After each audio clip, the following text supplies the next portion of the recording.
Welcome back to our fourth episode of the series The Art of Losing Money and Learning. तो आज हम बात करेंगे hope trading की। होप ट्रेडिंग क्या होता है, कैसे हम होप ट्रेडिंग करते हैं as a trader on a daily basis, and how we can deal with hope trading. तो hope trading as the name suggest, उम्मीद, एक होप। हम उस हमारे माइंड में एक उम्मीद रहता है कि भाई आज मैं जो ट्रेड लूँगा उस हिसाब से ट्रेड जाएगा, इधर तक जाएगा। मेरा इतना, मैंने इतने पे ख़रीदा है, इधर तक मैं उम्मीद करता हूँ कि वो जाएगा। जब हम इसको हम बोलते हैं होप ट्रेडिंग। और जब हम ऐसा उम्मीद बोल रखते हैं ना कि मैंने यहाँ पे ख़रीदा है और मेरे को उम्मीद है। अगर आप टेक्निकल एनालिस्ट हो, अगर आपको नंबर्स का गेम पता है, प्रीमियम मूवमेंट्स कैसे होते हैं, स्टॉक्स का वॉलेटिलिटी आपको पता है, देन इट इज़ फाइन कि आप यहाँ तक एक रियलिस्टिक एक्सपेक्टेशंस आप रखते हो कि इधर तक मेरा टारगेट रहेगा according to your risk reward. तो बट कभी कभार क्या होता है, जो बिगिनर्स होते हैं उनको नहीं पता होता है कि कितना मोमेंटम करेगा, वो कितना नहीं करेगा, रिस्क रिवॉर्ड क्या होता है इन जनरल। तो वो लोग उम्मीद करते हैं कि भाई मैंने 100 रुपये का शेयर उठाया है, मैं सोच रहा हूँ आज 130 चला जाएगा। तो जिन लोगों को अंदाज़न नहीं है कि कितना फ्लक्चुएशंस होता है, कितना वोलेटिलिटी रहता है, और जो इंडेक्स में ट्रेड करते हैं उनको नहीं आइडिया है कि प्रीमियम्स का कितना मूवमेंट रहता है, जो स्ट्राइक प्राइस आप रहते हो उस स्ट्राइक प्राइजेस के भी बिहाइंड द सीन्स कुछ नंबर्स होते हैं, जैसे कि डेल्टा ऑप्शन ग्रीक्स होते हैं। वो डेल्टा आपको बताता है कि निफ्टी का, अगर मान लो निफ्टी है, निफ्टी या कोई भी एक इंडेक्स उठा लो, निफ्टी, बैंक निफ्टी, अगर वो मूव करता है 1 पॉइंट, तो डेल्टा के हिसाब से वहाँ पे अगर 0.4, 0.5, 0.3 ऐसा होता है तो प्रीमियम उतना हिलता है। 0.3 या 0.4, अगर 10 पॉइंट हिला तो प्रीमियम 3 से 4 या 5, जितना भी डेल्टा होता है उतना मूवमेंट वो दिखाता है। बट मोस्टली लोग ये चीज़ को भूल जाते हैं व्हेन दे ट्रेड, राइट। हम लोगों का बिकॉज मार्केट भी आजकल बहुत विचित्र तरीके से बिहेव कर रहा है। It is like very competitive market right now. तो इसलिए वो चीज़ हम माइंड से निकाल देते हैं, और हम डेली बेसिस पे जो इंट्राडे ट्रेडर्स है, वो भले ही स्टॉक्स में ट्रेड करते हो, स्टॉक ऑप्शंस में ट्रेड करते हो, या इंडेक्स में ट्रेड करते हो, या कमोडिटीज़ में ट्रेड करते हो, in what ever instrument, in what ever segment they trade, ये चीज़ हम माइंड से भूल जाते हैं, उसको हम कैलकुलेशन पे नहीं लेते हैं।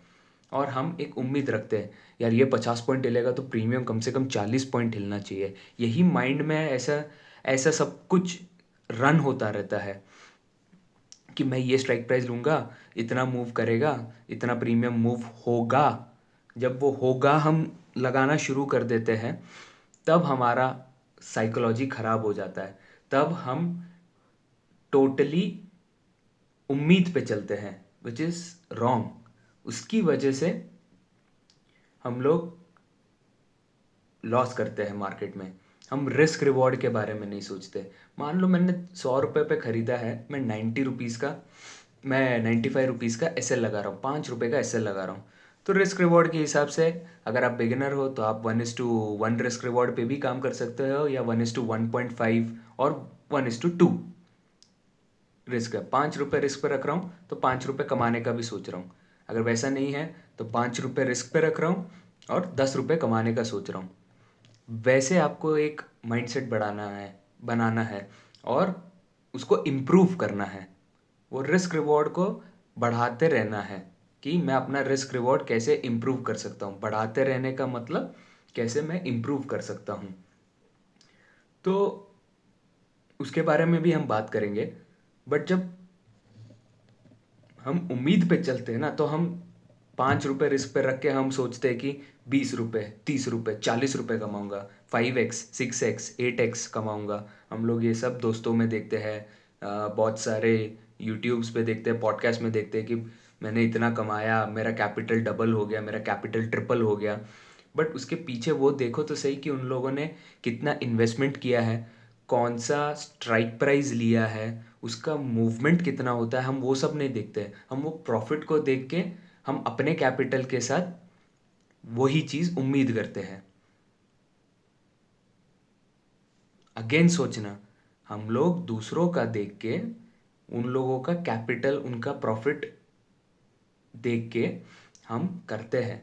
कभी कभार हम कैपिटल भी नहीं देखते कि उन लोगों ने कितना कैपिटल इन्वेस्ट किया, कौन सा स्ट्राइक प्राइस लिया, वो हमको नोट करना ज़रूरी है।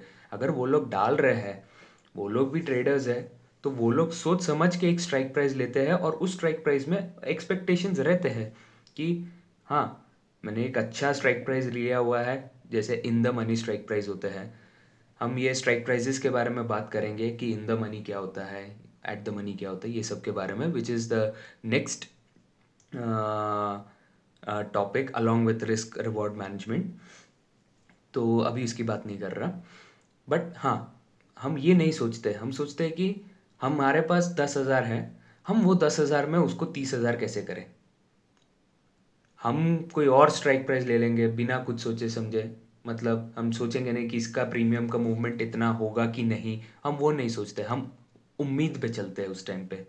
तो वो होप ट्रेडिंग जब रहता है, मैं एग्जांपल बता रहा हूँ, और ये सब मैंने अपने, ये जो भी मैंने कहा वो मैं अपने पर्सनल एक्सपीरियंस से बोल रहा हूँ। जब मैंने पहले के 2 साल जब मैं मार्केट में था, मैंने गलतियाँ की, ये सब गलतियाँ की, कि मैं लोगों को देख के, यूट्यूब पे देख के, मैं यही सोचता था कि इन लोगों ने अगर 2 लाख डाला है और इन लोगों ने 6 लाख बना दिया, मतलब मैं ये भी नहीं मान रहा था कि हर दिन मिलेगा, साल में एक दिन मिलेगा, ऐसे करके सोचता था मैं।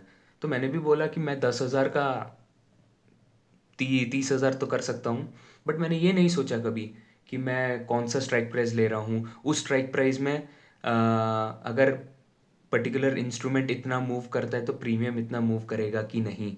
मैं वो सब नहीं सोचता था, मैं बस बोल देता था कि हाँ मैंने इतने पे ख़रीदा है। मैं ये तक नहीं सोचता था कि मेरा एंट्री प्राइस सही है कि नहीं। आप समझ रहे हैं, एंट्री प्राइस तक भी मैं नोट नहीं करता था कि मैंने एंट्री सही तरीके से लिया, और उसके बाद मैं अगर सोच रहा हूँ कि हाँ यार इतना जाएगा, तब भी एक छोटा परसेंट चांस रहता है कि बन सकता है। बट मैं वो भी नहीं नोट करता था, और मैं सोचता था कि भाई एंट्री प्राइस था 50 रुपीज़ पे और मैंने एंट्री किया 60 पे, और मैं एक्सपेक्ट कर रहा हूँ कि वो 100 तक चला जाएगा। ऐसे तो नहीं होता ना। वो मेरा उम्मीद वाला माइंडसेट चल रहा था, वो होप वाला साइकोलॉजी चल रहा था, जिसकी वजह से मैंने बहुत लॉसेस किए स्टार्टिंग में। और आप लोग भी ये चीज़ रिलेट कर पाते होंगे, स्पेशली जो इंडेक्स में ट्रेड करते हैं। तो आपको प्रीमियम्स का नॉलेज होना चाहिए कि प्रीमियम के मूवमेंट्स कैसे होते हैं, कौन सा स्ट्राइक प्राइस का मूवमेंट लेना है, कितना रिस्क रखना है, आप जितना इन्वेस्ट कर रहे हो उस पे आप कितना रिस्क लेने को तैयार हो, वो सब के बारे में हम बात करेंगे। बट पॉइंट इज, ये सब चीज़ें हम कंसिडर करते नहीं, क्योंकि हम सोचते कि हमने जो सोचा है हम उसी पे ट्रेड करेंगे और उसी पे उम्मीद बिठा के रखेंगे। इसकी वजह से क्या होता है कि जब लॉस होता है, हम लोग एसएल भी नहीं लगाते। जो बिगिनर ट्रेडर्स होते हैं वो लोग सोचते हैं, वो लोग को बहुत ज़्यादा रिलेटेबल होगा ये कि हम तो एसएल नहीं लगाएंगे। बहुत लोग बोलते हैं कि एसएल नहीं लगाना चाहिए, एसएल लगाना चाहिए। बिना एसएल के आप ट्रेडिंग या इन्वेस्टिंग करोगे तो आप पैसा नहीं बना पाएंगे, आपको मार्केट बाहर निकाल देगा आपको परमानेंटली। तो ये भी एक रीज़न है टू बी ऑनेस्ट, जिसकी वजह से हम स्टॉक मार्केट में लॉसेस करते हैं और हम स्टॉक मार्केट को ब्लेम करते हैं।